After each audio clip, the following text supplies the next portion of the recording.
ce qu'il faut comprendre aussi, c'est qu'il y a vraiment deux modèles. Vous avez l'Algérie qui a du pétrole et du gaz et qui est grosso modo le rich kid on the block. C'est-à-dire c'est vraiment pendant 30 ans, 40 ans, l'Algérie n'a rien besoin de faire ni de produire, elle a juste besoin d'exporter son pétrole et son gaz pour avoir un PIB par habitant et un PIB tout court 2 à 3 fois supérieur à celui du Maroc et de la Tunisie. Ça, c'était avant. Sauf que depuis 20 ans, le Maroc s'est beaucoup développé comme ces pays qui n'ont pas de pétrole et de gaz et qui sont bien obligés de faire des efforts, d'exporter par ici, d'importer des usines par là, de demander des investissements, de créer des ports, de créer des trains, de créer des... Du tourisme, de l'agriculture, toutes choses que l'Algérie... La SIAC a 2 usines à Casablanca. N'a jamais voulu, avec un mépris, un dédain qui ne concerne qu'elle d'ailleurs. Or, petit à petit, on le voit en termes de PIB, le Maroc, je rappelle que les deux populations sont équivalentes, 42, 43 millions d'habitants chacun.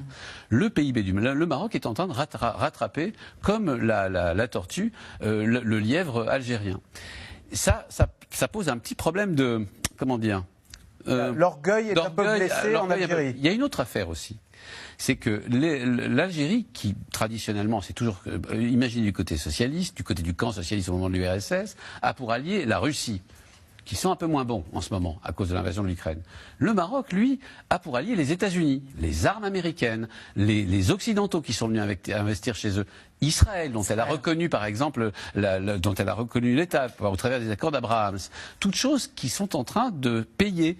Les États-Unis ont immédiatement exprimé leur solidarité. Les grands quotidiens américains se sont répandus. Je croyais rêver en voyant depuis 3 jours à la une du New York Times, du Washington Post, des grands quotidiens américains, des détails, enfin en tout cas tout ce qu'il y avait à lire sur ce tremblement de terre, qui montre bien que le travail de fond fait par le Maroc vis-à-vis des États-Unis, qui est quand même une puissance autrement plus intéressante que la Russie, vous en conviendrez, est en train de porter ses fruits.